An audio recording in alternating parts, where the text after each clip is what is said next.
அன்பின் இரட்சகர் இயேசு கிறிஸ்துவின் நாமத்தில் வாழ்த்துக்கள். ஏசாயா 17ஆம் அதிகாரத்தை இந்த நாளில் நாம் தியானிக்க போகிறோம்.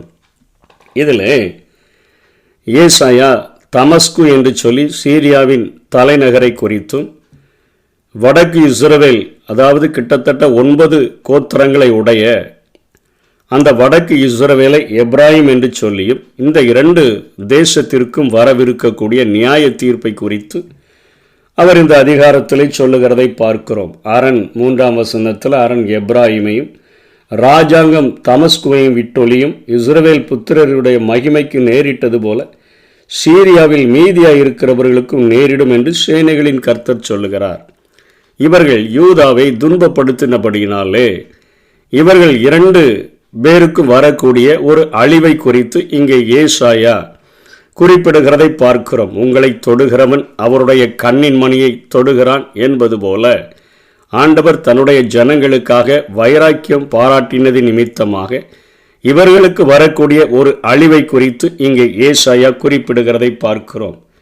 இந்த 2 அரசுகளும் சேர்ந்து கிமு 734 அவர்கள் யூதாவின் மேலே படையெடுத்து வந்த பொழுது யூதா அசீரியா ராஜாவை துணைக்கு அழைத்து தப்பினதாக 2 ராஜாக்கள் 16ஆம் அதிகாரம் 7, 8, 9 நாம் பார்க்கிறோம்.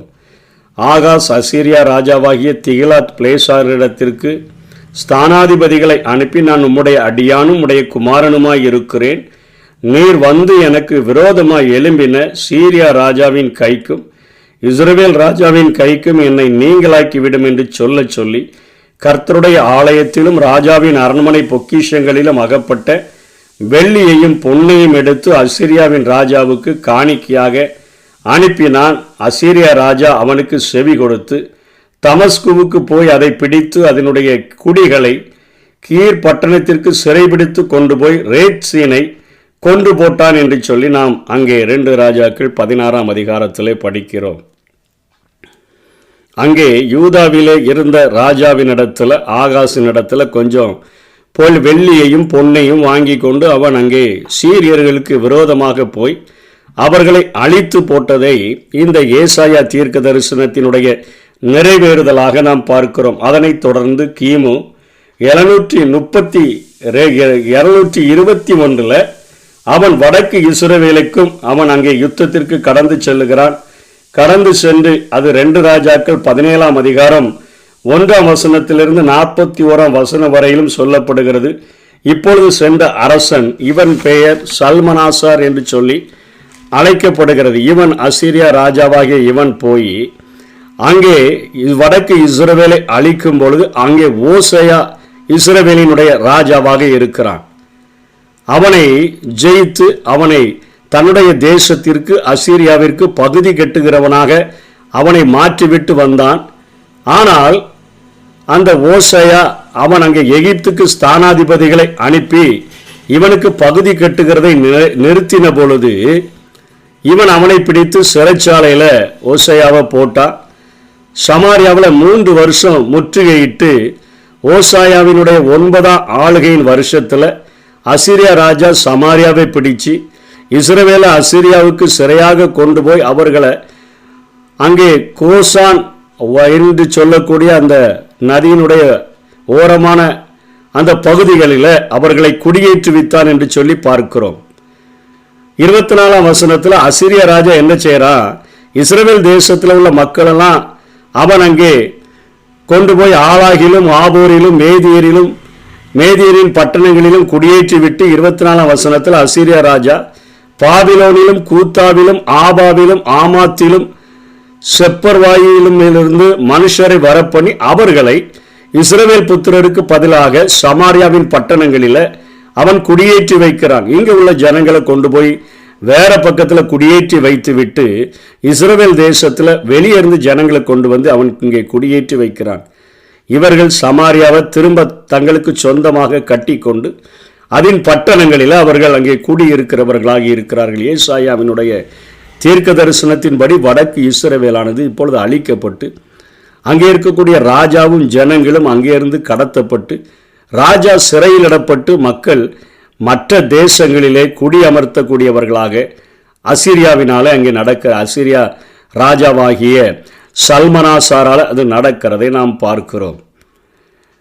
கர்த்தருக்கு பயப்படாம அந்த ஜனங்கள், அந்த குடியேற்றப்பட்ட ஜனங்கள் அங்கே இஸ்ரவேல் தேசத்தில் இருந்தபோது ஆண்டவர் அவர்களுக்குள்ள சிங்கங்களை அனுப்பி அந்த தேசத்து ஜனங்கள் தேவனுடைய காரியத்தை அறியாததுனால அவர்களை கொண்டு போடுகிறதற்கு சிங்கங்களை அனுப்பினார். அது கொஞ்சம் பேரை கொண்டு போட்ட உடனே அவர்கள் அசீரியா ராஜாவினிடத்தில் சொல்லி, அவர்களுடைய தேவன் எங்களுக்கு இப்படி சிங்கங்களை அனுப்பி எங்களை கொண்டு போடுகிறான்னு சொன்ன உடனே சல்மனாசர் சொல்றாரு, கொஞ்சம் கொண்டு வந்த ஆசாரியர்களில் ஒருவனை அழைச்சி கொண்டு போங்க, அவன் அவர்களுக்கு அந்த தேசத்து தேவனுடைய காரியங்களை போதிக்க கடவன் என்று சொன்னான். அப்படியே ஆசாரியன் ஒருவன் வந்து பெத்லகேமில் குடியிருந்து அவன் தேவனுக்கு பயப்படக்கூடிய காரியங்களை நடக்க வேண்டிய விதத்தெல்லாம் அவன் போதித்து கொண்டு இருந்தான் என்று சொல்லி அந்த 2 ராஜாக்கள் 17ஆம் அதிகாரத்தில் பார்க்கிறோம். அந்த ஜனங்கள் என்ன செஞ்சாங்கன்னா, இன்னைக்கு இருக்கிற ஜனங்களை போல 2 நினைவுகளால் குந்தி நடக்கிறவர்களாக அவர்கள் காணப்பட்டார்கள். 2 ராஜாக்கள் 33ஆம் அதிகாரத்திலையும் 33ஆம் வசனத்திலும் 41ஆம் வசனத்திலும் சொல்லப்பட்டது போல கர்த்தருக்கு பயந்தும் தாங்கள் விட்டு வந்த ஜாதிகளுடைய முறைமையின்படியே தாங்கள் தேவர்களை சேவித்து வந்தார்கள். 2 பேருக்கும் ஒரு கும்பிடு போட்டு வாழுகிறவர்களாக அவர்கள் மாறினார்கள். அங்கே கொஞ்சம் ஜனங்கள், இஸ்ரவேலில் மீதியாக இருந்த ஏழை பால ஜனங்கள் எல்லாம் அங்கே விடப்பட்டு போனவங்கெல்லாம் இந்த ஜனங்களோடு கூட கலந்து அவர்கள் ஒரு சமாரியர் என்கிற ஒரு கலப்பின ஜனங்களாக உருவானார்கள். இவர்கள்தான் யூதர்களுக்கு அருவருப்பானவர்கள். அதனால தான் யோவான் 4ஆம் அதிகாரம் 9ஆம் வசனத்தில் அந்த சமாரியா பெண்மணி ஆண்டவரிடத்தில் சொல்கிறார், நீர் யூதராக இருந்து என்னிடத்தில் வந்து நீர் தண்ணீர் கேட்கிறீரே என்று சொல்லி கேட்கிறதை நம்ம பார்க்கிறோம். ஒரு கலப்பின ஜனங்கள் உருவாகிற அளவிற்கு அந்த இஸ்ரவேல் தேசமானது ஏசாயாவினுடைய தீர்க்க தரிசனத்தின் மூலமாக பாழாக்கப்பட்டதை நாம் வேதத்திலே நாம் பார்க்கிறோம். அதனை தொடர்ந்து 4ஆம் வசனம் 6ஆம் வசனத்தில் இந்த காரியங்கள் அழிவு முடிந்த பின்பாக ஏசாயா 17ஆம் அதிகாரம் 7ஆம் வசனம் 8ஆம் வசனத்தில் சிக்கலில் மாட்டிக்கொள்ளும் போது தான் வேறு வழி இல்லைங்கிற நிலை வரும்பொழுது மனிதன் தேவனை தேடுகிறவனாக காணப்படுகிறான். அக்காலத்தில் மனுஷன் தன் கைகளின் கிரியைகளாகிய பீடங்களை நோக்காமலும் தன் விரல்கள் உண்டு பண்ணின தோப்பு விக்கிரகங்களையும் சிலைகளையும் நோக்காமல் தன்னை உண்டாக்கினவரையே நோக்குவான். அவன் கண்கள் இஸ்ரவேலின் பரிசுத்தரையே நோக்கி கொண்டிருக்கும் என்று சொல்லி, இன்னைக்கு ஒருவேளை துன்பங்கள் வரும்பொழுது, பிரச்சனைகள் வரும்பொழுது மாத்திரம் ஆண்டவரை நோக்காதபடிக்கு நம்முடைய எல்லா சூழ்நிலைகளிலும் ஆண்டவரை நோக்க வேண்டும் என்கிற காரியங்கள் நமக்கு உணர்த்தி வைக்கும் வண்ணமாக இந்த வசனங்களை ஆவியானவர் ஏசாயாவை கொண்டு எழுதி வைத்திருக்கிறார். ஆனால் அவர்கள் சிக்கலில் மாட்டிக்கொள்ளும் போதும் வேறு வழி இல்லை அப்படிங்கிற ஒரு நிலை வரும்பொழுது மாத்திரமே ஆண்டவரை அவர்கள் தேவனை தேடுகிறவர்களாக இருந்தார்கள். 10ஆம் வசனத்தில் ஆண்டவர் சொல்லுகிறார், உன் பலனாகிய கண்மலையை நீ நினையாமல் உன் இரட்சிப்பாகிய தேவனை மறந்தாய். ஆதலால் நீ நேர்த்தியான நாற்றுகளை நட்டாலும் அந்நிய தேசத்து கன்றுகளை வைத்தாலும் பகற்காலத்திலே உன் நாற்றை வளரவும் விடியற்காலத்திலே உன் விதையை முளைக்கவும் பண்ணினாலும் பலனை சேர்க்கும் நாளிலே துக்கமும் கடும் வேதனமே உங்களுக்கு அறுப்பாயிருக்கும். இவர்களுடைய குணாதிசயங்களை குறித்தும் இங்கே ஏசாயா குறிப்பிடுகிறார். 1ஆம் உலகப்போர் முடிந்த பின்பாக அங்கே இங்கிலாந்து அரசானது மரங்களையெல்லாம் நட வேண்டும் என்கிற ஒரு சட்டம் போட்டு எல்லா நாடுகளையும் அது உற்சாகப்படுத்தின பொழுது இன்றைக்கும் இஸ்ரவேல் ஜனங்கள் இந்த மரங்களை நடுகிற காரியங்களிலே அந்த கொள்கையை உடையவர்களாக அவர்கள் இருக்கிறபடியினாலே இன்றைக்கும் ஒலிவ மலையிலே அநேக மரங்கள் காணப்படக்கூடியதாக அவர்கள் நாற்றுகளை நடக்கூடியவர்களாக இருக்கிறபடினாலே அந்த குணாதிசயங்களை விளக்குவிக்கும் வண்ணமாக இங்கே ஏசாயா சொல்லுகிறாங்க. இப்படிப்பட்ட எல்லா காரியங்களை செய்தாலும் கூட அது உனக்கு கடைசியில் பலனை சேர்க்கும் நாளில் உனக்கு துக்கத்தையும் கடு வேதனையுமே கொடுக்கும் என்று சொல்லுகிறதை பார்க்கிறோம். அதற்கு கீழே உள்ள வசனங்கள், மகா உபத்திரவ நாட்கள் முடிவடையும் பொழுது ஆண்டவர் வந்து செய்யக்கூடிய அந்த நிகழ்ச்சிகளை குறித்து நாம் பார்க்கிறோம். இது ஒரு கூட்டமல்ல, ஒரு அசிரிய ஜன கூட்டமல்ல, திரளான ஜாதிகளின் கூட்டம் அங்கே வந்து இந்த தேசத்துக்கு விரோதமாக நிற்கும் பொழுது ஆண்டவர் அவர்களை ரட்சிப்பார் என்கிற காரியத்தை குறித்து நாம் பார்க்கிறோம். ஏனென்று சொன்னால் சகரியாவில் 14ஆம் அதிகாரத்தில் இங்கே தெளிவாக சொல்லப்படுகிறது. அவர்களுடைய நாட்களில் அந்நாளிலே வெளிச்சம் இல்லாமல் ஒருவேளை பிரகாசமும் ஒருவேளை மப்புமாயிருக்கும் ஒரு நாள் உண்டு, அது கர்த்தருக்கு தெரிந்தது.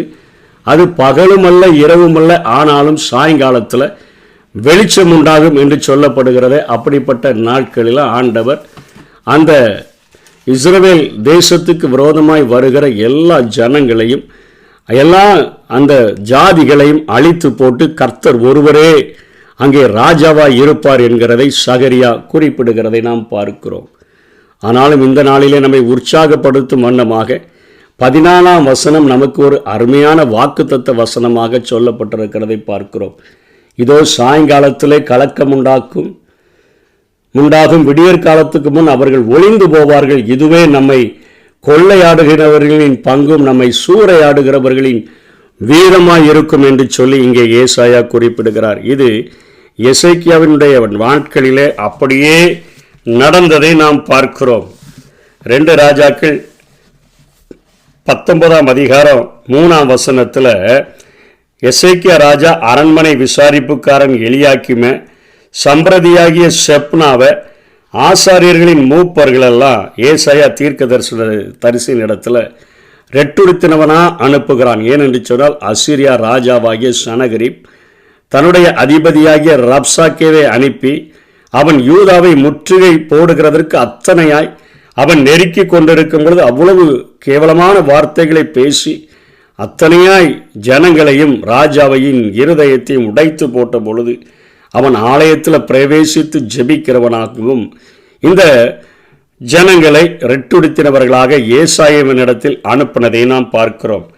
இவர்கள் ஏசாயா தீர்க்கதரிசன இடத்துல வந்து சொல்றாங்க, இந்த நாள் நெருக்கமும் கண்டிதமும் தூஷணமும் அனுபவிக்கிற நாள், பிள்ளை பேரு நோக்கமாக இருக்கிறது, பெறவோ பலனில்லை என்று சொல்லி வேதனையோடு கூட அவர்கள் சொல்லும் பொழுது அன்னைக்கு அந்த ஏசாயா தீர்க்கதரிசி அவர்களுக்கு தீர்க்க தரிசனத்தை சொல்லி அனுப்புகிறார். எவனுமே இந்த பட்டணத்துக்கு விரோதமாக கொத்தளம் போடுறதில்ல, அம்பு எய்கிறதில்ல, ஒருவனும் உள்ள வரப்போறதில்ல, அவனை அப்படியே திரும்ப போயிடுவாங்கலாம் சொன்ன அந்த இரவிலே ஆண்டவர் அந்த 35ஆம் வசனத்தில் அன்று ராத்திரியில் சம்பவித்தது என்னவென்றால், கர்த்தருடைய தூதன் புறப்பட்டு அசிரியாவின் பாளையத்தில் 1,85,000 பேரை சங்கரித்தான்.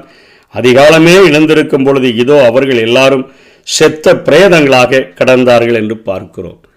சாயங்காலத்தில் ஒரு பெரிய கலக்கம், ஆனால் விடிய காலத்தில் எழும்பி பார்க்கும் பொழுது 1,85,000 பேரை ஒரே ஒரு தூதன் அவன் சங்கரித்து போட்டதை பார்க்கும் பொழுது ஜனங்களுக்கும் ஏசாயா ராஜாவுக்கும் அத்தனை ஒரு மிகப்பெரிய ஒரு சந்தோஷம். நீதிமொழிகள் 22-23 கூட இப்படிதான் சொல்லுது, கர்த்தர் அவர்களுக்காக வழக்காடி அவர்களை கொள்ளையிடுகிறவர்களுடைய பிராணனை கொள்ளையிடுவார் என்று சொல்லி பார்க்கிறோம். ஒருவேளை சாயங்காலத்தில் நம்முடைய வாழ்க்கையில் கலக்கம் உண்டானாலும் ஆண்டவருடைய பாதத்தை இறுக பிடித்து கொண்டோன்னு சொன்னால் நம்ம விடியற் காலையில் நம்ம நோக்கி பார்க்கும் பொழுது நம்முடைய வாழ்க்கையில் இன்றைக்கும் அவர் ஒரு விடியலை தரக்கூடிய ஒரு ஆண்டவராக இருக்கிறார் என்கிற ஒரு அருமையான நற்செய்தியை, ஒரு ஆறுதலான செய்தியை ஏசாயா இந்த வசனத்தில் சொல்லி முடிக்கிறதை பார்க்கிறோம். இது மகா உபத்திரவத்தின் நாட்களில் அந்த ஜனங்களுக்கு ஆண்டவர் மிகப்பெரிய ஒரு வெளிச்சமாக, கர்த்தர் ஒருவரே பூமி முழுவதும் தெய்வமாக அவர் வீற்றிருப்பார். ஒரு பெரிய இரைச்சலை போல வந்த எல்லா ஜனங்களையும் அழித்து அவர் அங்கே எருசலேமிலே அவர் வீற்றிருப்பார் என்கிற காரியத்தை கடைசி நாட்களிலும் நாம் பார்க்க முடியும். இந்த பூமி முழுவதையும் 1000 வருட அரசாட்சி ஆளுகிறவராக என் ஆண்டவர் இருப்பார் என்கிறதை நற்செய்தியை சொல்லி இங்கே ஏசாயா முடிக்கிறதை பார்க்கிறோம். நமக்கு கொடுக்கப்பட்ட இந்த நாட்களில் கஷ்டங்கள் வரும்பொழுது, கண்ணீர்கள் வரும்பொழுது மாத்திரம் ஆண்டவரை தேடாதபடி ஒவ்வொரு நாளும் அவர் மேலே நேசம் வைத்து ஒவ்வொரு நாளும் கல்வாரி சிலுவையை நோக்கி பார்த்து, ஆண்டவரே இந்த பூமியில் நீங்கள் இல்லாமல் எங்களுக்கு ஒரு வாழ்க்கை இல்லை, நீங்கள் இல்லாமல் ஆண்டவரே எங்களுக்கு ஒரு நாள் கூட தனிமையாய் நாங்கள் வாழ விரும்புகிறதில்ல. மானானது எப்படி நீரோடைகளை வாஞ்சித்து கதறுகிறதோ அதே போல் ஒவ்வொரு நாளும் தேவனே ஆத்மாவுமை வாஞ்சித்து கதறி உம்மோடு கூட ஒரு நெருங்கி ஐக்கியத்தோடு கூட வாழ இந்த பூமியில் நாங்கள் இருக்கும்போது நீர் எங்களோடு கூட வாழவும், நாங்கள் இந்த பூமியை விட்டு வரும்பொழுது நாங்கள் உம்மோடு கூட வாழவும், ஒரு பிரிக்க முடியாத ஒரு வாழ்க்கையை இந்த நாளில் இருந்தே தொடங்கவும் எங்களுக்கு உதவி செய்யுங்கன்னு கேட்போம். அப்படிப்பட்ட கிருபைகளை தேவன் நமக்கு தந்தருள்வாராக. ஆமென். மாலை நேரம் அழுகை என்றார், காலை நேரம் ஆனந்தமே,